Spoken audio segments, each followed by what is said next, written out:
When I found Shadow, he was more dead than alive, a broken, terrified horse left to fend for himself. Everyone told me to give up, but I couldn't walk away. What started as an act of mercy became a journey of trust, healing, and redemption.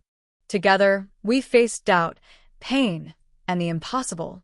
This isn't just his story, it's ours. And it taught me that second chances can change everything. Before we dive into this powerful story, let us know where you're tuning in from, and if you find it compelling, don't forget to hit subscribe. The wind howled through the trees, rattling the shutters of my old farmhouse like an angry spirit demanding entry. The storm had rolled in fast that evening, dark clouds swallowing the moonlight and drenching the fields in relentless rain. I sat by the kitchen window, nursing a lukewarm cup of coffee, my only companion the rhythmic patter of raindrops on the roof. Nights like these always felt heavier, lonelier. Then I heard it, a sound distinct from the storm's fury. A desperate, rattling thud followed by a weak, choking whimper. My heart froze mid-beat. It wasn't the wind or some stray branch crashing against the fence.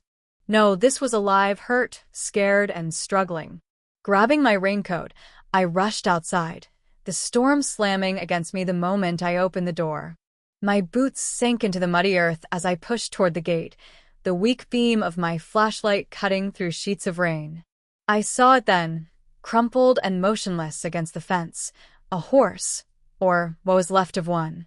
Its ribs pressed sharply against its skin, its legs sprawled unnaturally, and its fur caked with mud and streaked with blood. I swallowed hard against the bile rising in my throat. The horse flinched as I approached, its wild, panicked eyes meeting mine for a split second before it tried to drag itself away. But its body betrayed it, collapsing under the effort. "Easy now," I murmured, lowering myself to its level. My voice was shaking, but I kept it steady, soft. "I'm not going to hurt you." For a moment, neither of us moved. The horse's labored breaths mingled with the storm's roar. I didn't know what to do. I wasn't a vet, and I'd never dealt with anything like this. But leaving it there wasn't an option. "You're not dying out here," I whispered, more to myself than the horse. "Not tonight." I sprinted back to the barn and grabbed an old blanket and a length of rope. Returning to the horse, I draped the blanket over its trembling body, the coarse fabric immediately soaking through. "This'll keep you warm, buddy," I said, though I doubted the animal could understand my words.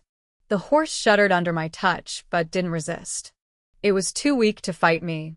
Securing the rope around its torso, I began the grueling task of dragging it toward the barn. Every inch felt like a mile, the mud pulling at my boots and the rain stinging my face. "Come on," I grunted, my breath clouding in the cold. "Almost there." The horse groaned in response, its legs dragging uselessly through the muck. My muscles burned, my heart pounded, but I didn't stop. I couldn't. Finally, we made it to the barn. The warmth inside was a stark contrast to the storm raging outside. I guided the horse onto a bed of straw, untying the rope and removing the sodden blanket. The creature lay still, its chest rising and falling in shallow, ragged breaths. Kneeling beside it, I studied its injuries, the swollen leg, the deep scars, the fresh cuts oozing blood. It was a miracle it was still alive. "You've been through hell, haven't you?" I muttered, my voice breaking. The horse didn't respond, its glazed eyes fluttering closed. I sat there for what felt like hours, my hands trembling as I tried to wipe the worst of the mud from its fur. I didn't know if it would make it through the night, but as the storm howled outside, I made a silent promise. "I don't know if I can fix this," I said softly, "but I'll try. I won't give up on you." The horse's ear flicked slightly at the sound of my voice. It was barely noticeable, but it was enough to keep the flicker of hope alive. The first rays of dawn crept over the horizon, painting the muddy fields in shades of gold. The storm had passed, leaving the air cold and thick with the smell of wet earth. I stood in the barn doorway, leaning against the frame, watching the horse, Shadow, I decided to call him, lying motionless in the straw. His chest rose and fell in shallow breaths, his ribs stark against his matted coat. "You made it through the night," I said, my voice low and hesitant. He didn't respond, of course, but it felt right to talk to him. Maybe he'd find some comfort in the sound of my voice. Or maybe I needed to hear it myself to believe we still had a chance. I fetched a bucket of water and a small pile of hay, setting them down within reach. "You need to eat something," I urged, crouching beside him. "I know it hurts, but you're not getting better without it." Shadow didn't move. His head remained limp on the straw, his eyes half closed as though he didn't have the energy to fully face the world. For hours, I tried coaxing him, breaking the hay into smaller pieces, even soaking it in water to make it easier to chew. Nothing worked. Frustration bubbled in my chest. "Come on, Shadow," I muttered, pacing the length of the barn. "I dragged you out of that storm. Don't make me watch you waste away." I stopped, leaning heavily against the stall door, and sighed. Maybe the neighbors were right. Maybe saving this horse was a fool's errand. The image of Old Man Grady popped into my head, his mocking words from the day before still sharp. "You'll just be throwing good money after bad, Lucas. That thing's half dead already." Shaking the thought away, I glanced back at Shadow. His ears twitched slightly, almost imperceptibly, and for a moment, I thought I saw something in his eyes, a flicker of awareness, of life. I knelt beside him again.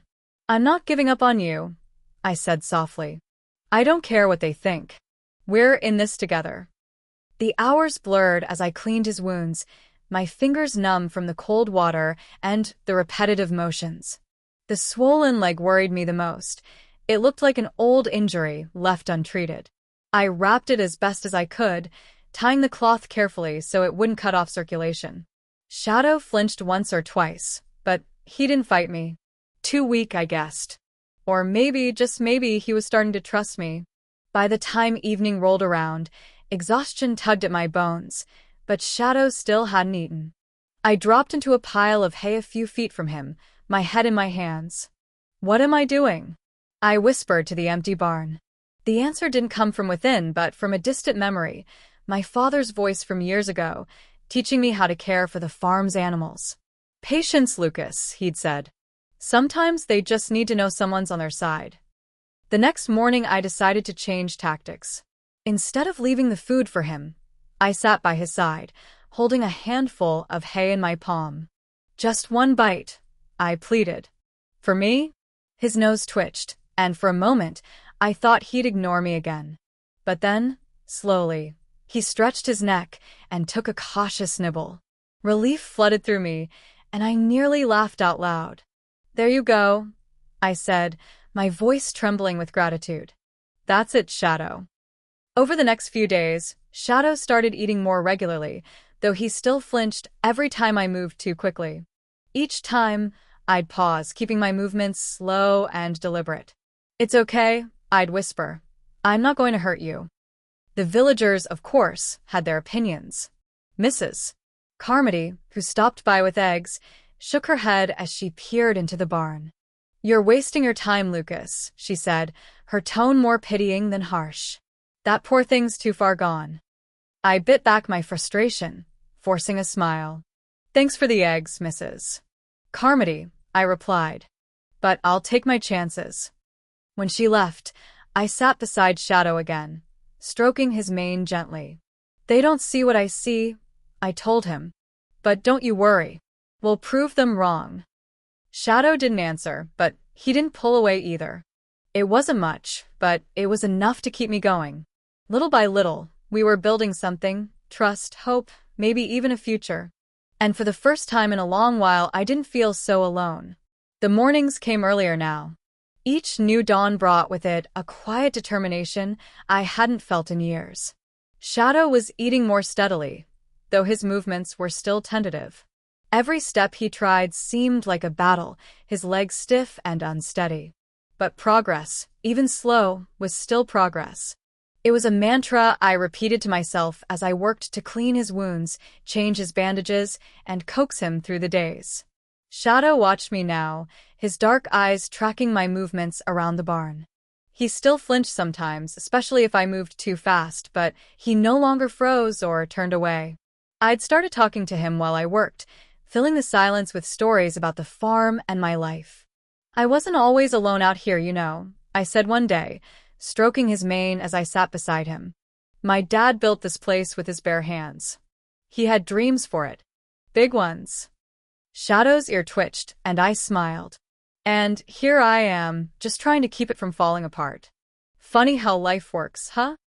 The rhythm of our days became a kind of comfort. Each morning, I'd bring him water and a fresh pile of hay.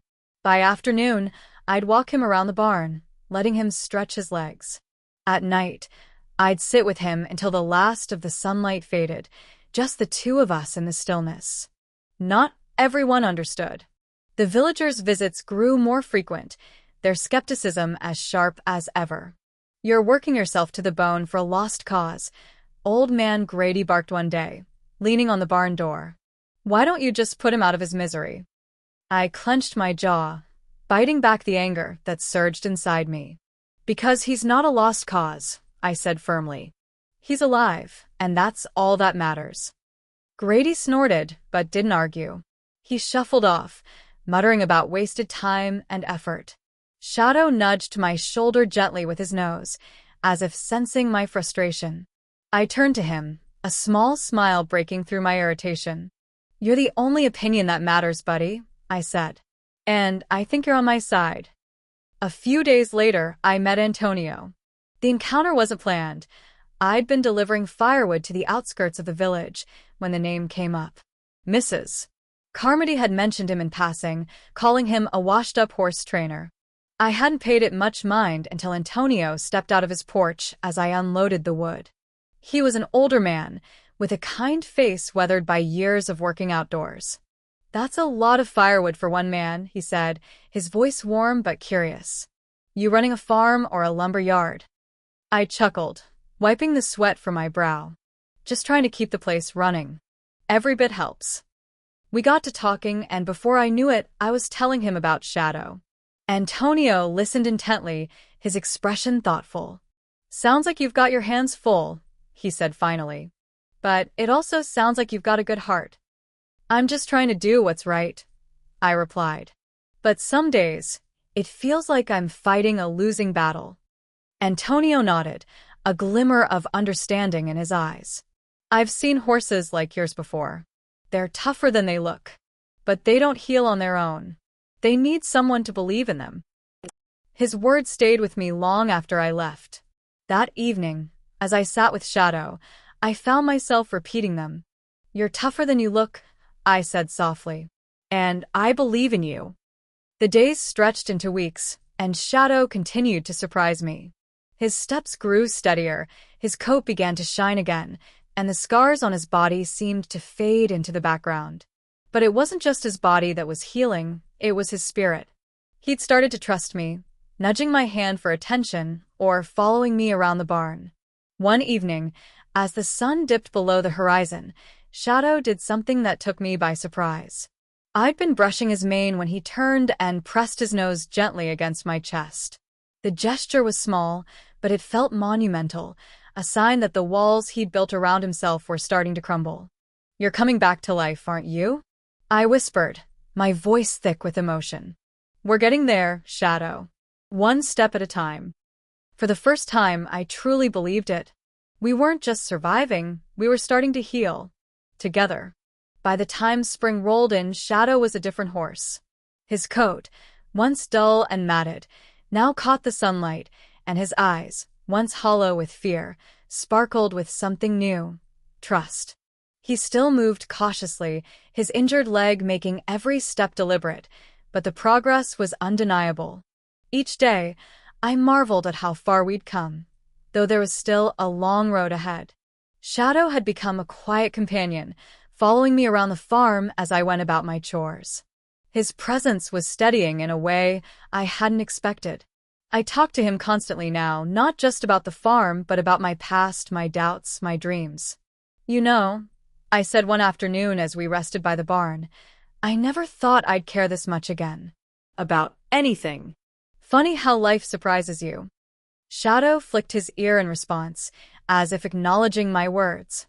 I reached out, running a hand down his mane. You're full of surprises, aren't you? The villagers had started to notice the change in Shadow, though their opinions varied. Some were begrudgingly impressed. He looks better, Mrs. Carmody admitted when she stopped by with fresh eggs. Still think you're crazy for keeping him, but I can't say he doesn't look healthier. Others weren't so kind. He'll never be the same, Old Man Grady muttered one day as he passed the fence. You're pouring effort into a horse that'll always be broken. I bit my tongue, focusing instead on Shadow's steady progress. Every day was a step forward, no matter how small. Then Antonio showed up at the farm. He rode in on an old but strong mare, his face breaking into a smile as he dismounted. Lucas, he greeted, tipping his hat. I thought I'd come see this miracle horse for myself. I led him to the barn, where Shadow stood, his ears pricking forward at the sight of a stranger. Antonio studied him, his sharp eyes taking in every detail, the scars, the bandaged leg, the shine in his coat. You've done good work, he said finally. He looks strong. He's getting there, I replied. Still has a ways to go. Antonio nodded thoughtfully. Have you thought about what comes next? Next? I echoed, unsure of what he meant. For him, Antonio clarified. A horse like this needs a purpose. Something to keep him moving forward. I hesitated. Shadow's recovery had been my singular focus for so long, I hadn't considered what came after. I don't know, I admitted. I'm just trying to get him through each day. Antonio's eyes lit with an idea. There's a race in the village this summer, he said. It's not just about speed, it's about heart. Resilience. I think your horse would be perfect. I blinked at him, caught off guard. A race? You've got to be joking. He's barely walking right now. I'm not saying you need to win, Antonio replied calmly. But imagine what it would mean for him, for you, and for the village to see him out there, to show everyone what's possible. The thought lingered long after Antonio left. That evening, I stood beside Shadow in the barn, brushing his mane in silence. What do you think, boy? I asked softly. Could we do it? Not to win, but just to show them what you've got? Shadow turned his head toward me, his dark eyes meeting mine. Then he did something that caught me completely off guard. He nuzzled my shoulder, letting out a soft, contented huff. It wasn't much, but it felt like an answer. All right, I murmured, a small smile tugging at my lips. We'll try. For both of us. And just like that, the next chapter of our journey began. I didn't know what the future held, but for the first time in years, I felt something I hadn't allowed myself to feel in a long time. Hope. Training Shadow was harder than I expected. It wasn't just about teaching him to run again, it was about rebuilding his confidence. The first time I led him onto the open field behind the barn, he froze, his muscles locking up as if he were waiting for something terrible to happen. I gave the lead rope a gentle tug. It's okay, Shadow, I said, my voice low and steady. We're just going for a walk. He took a hesitant step, then another, his ears flicking nervously. I walked beside him, matching his pace, giving him time to adjust. This isn't about racing, I told him. It's about showing you what you can do. Each day, we ventured a little farther. At first, it was just walking the length of the field. Then I added short bursts of trotting, letting him find his rhythm. He stumbled often, his injured legs still stiff, but he didn't give up. Neither did I. Some days were harder than others. There were times when Shadow balked completely, refusing to move no matter how gently I coaxed him. On those days, I'd sit with him in the grass, letting him feel the warmth of the sun and the safety of my presence. We'll try again tomorrow, I'd say. There's no rush. Antonio started stopping by to check on our progress. He'd stand at the edge of the field, his keen eyes observing every movement. Loosen your grip on the reins, he'd call out. Let him find his own balance. Or, talk to him more. Your voice can guide him as much as your hands. I took his advice to heart. I learned to read Shadow's body language, to sense when he was ready to push forward and when he needed to pause. Slowly, the hesitant steps turned into confident strides.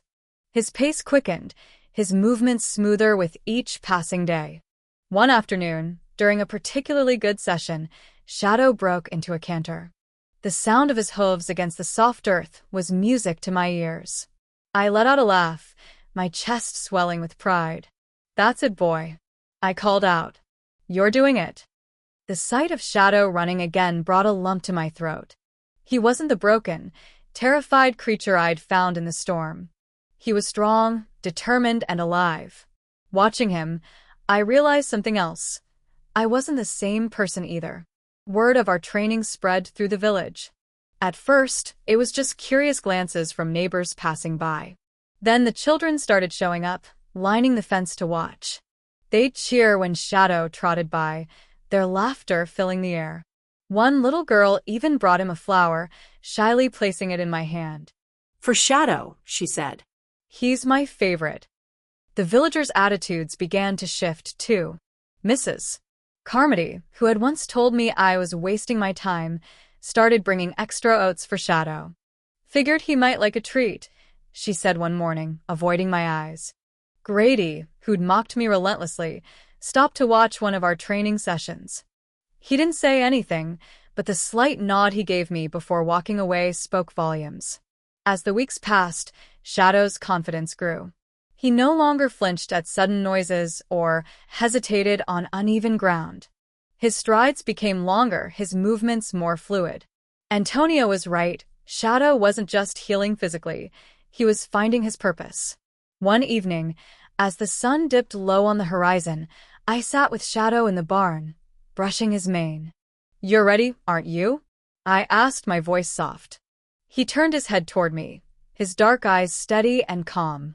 It was the first time I'd seen him look so sure of himself. The race was only a few weeks away. I didn't know if we'd win, or if we'd even finish, but that wasn't the point. Shadow had already won the hardest battle, and so had I. Whatever happened next, we'd face it together. The morning of the race dawned bright and clear, the air electric with anticipation. I stood in the barn, tightening the last strap on Shadow's saddle, my hands steady despite the flurry of nerves swirling in my chest. Shadow stood quietly, his ears twitching as though sensing the importance of the day. I ran a hand down his neck. "You ready, boy?" I asked softly. He flicked his tail, a small but reassuring gesture. Antonio arrived just as I was leading Shadow out of the barn. "You've done all you can," he said, his tone warm but serious. "Now it's about trust. Between you and him." I nodded, swallowing the lump in my throat. Trust. That word had carried us through every step of this journey, and now it would carry us through today. The village square was alive with energy when we arrived. Flags fluttered in the breeze, children darted between the crowd, and the air buzzed with excitement. Shadow walked beside me, calm and composed, drawing curious glances from the onlookers. Whispers rippled through the crowd. "Is that Lucas's horse? The one from the storm?" "Can't be. Look how strong he looks now." The competitors were already gathered at the starting line, their horses sleek and gleaming. As I guided Shadow into position, one of the riders glanced over with a smirk. "Didn't think this was a charity event," he said loudly, drawing laughter from a few nearby. I ignored him, focusing instead on Shadow. I placed a hand on his neck, leaning close. "They don't know what you're made of," I whispered. "But I do." The whistle blew, and we were off. The ground thundered beneath us as the horses surged forward, the crowd's cheers echoing in my ears. Shadow held back at first, his pace deliberate and steady. The other riders pushed ahead, their horses straining against the reins. "Easy, boy," I murmured, keeping my voice calm. "We're playing the long game."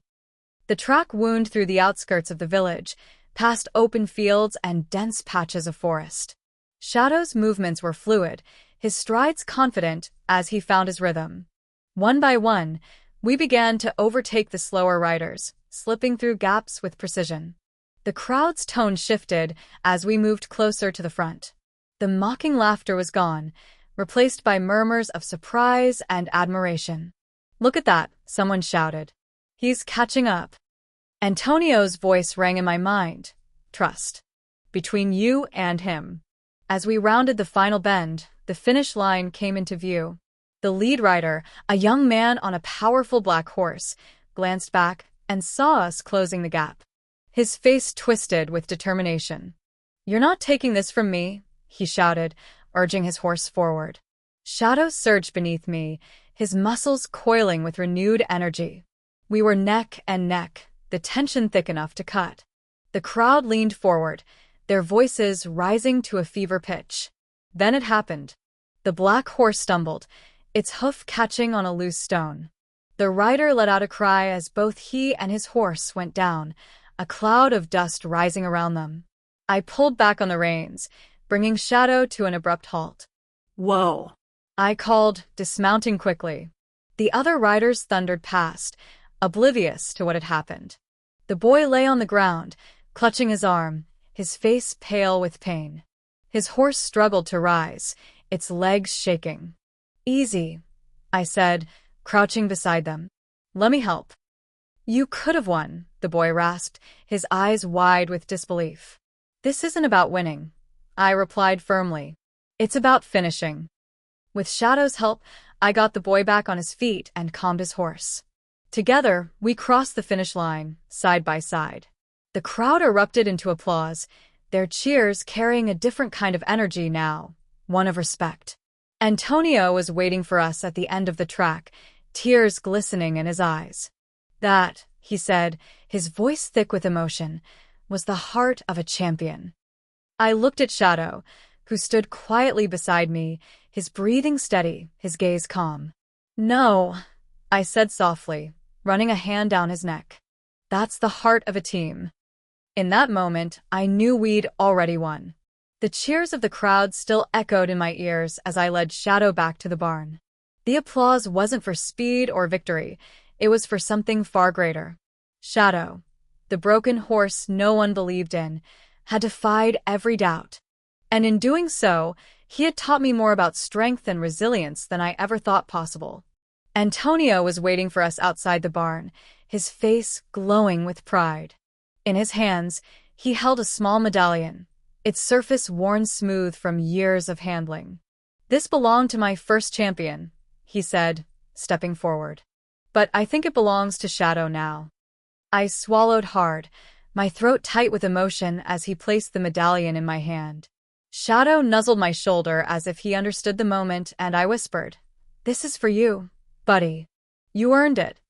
The villagers began gathering around the barn in small groups, their faces no longer skeptical, but filled with admiration. Mrs.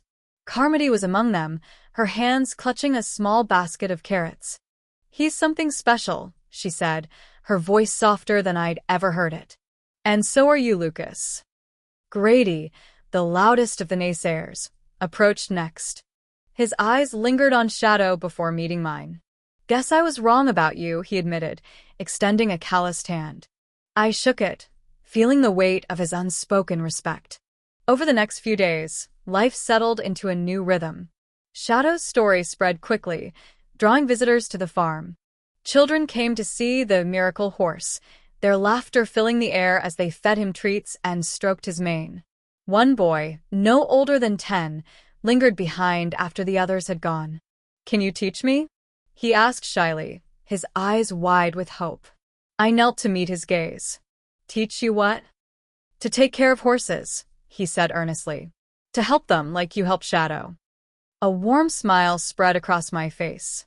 "Of course," I replied. "But you'll have to be patient. Horses don't trust easily. You have to earn it." "I can do that," he said, nodding with determination. That night, as the stars dotted the sky above the farm, I sat beside Shadow in the barn. His head rested against my shoulder, his breath slow and steady. "You've changed everything," I murmured, my voice barely above a whisper. "Not just for me, but for this whole village." Shadow shifted slightly, his dark eyes meeting mine. It felt like an acknowledgement, as if he knew exactly what I meant. The scars on his body were still there, faint reminders of the pain he'd endured. But they no longer defined him. They were part of his story, not the whole of it. The lesson wasn't lost on me. Shadow had taught me that strength isn't about perfection, it's about perseverance.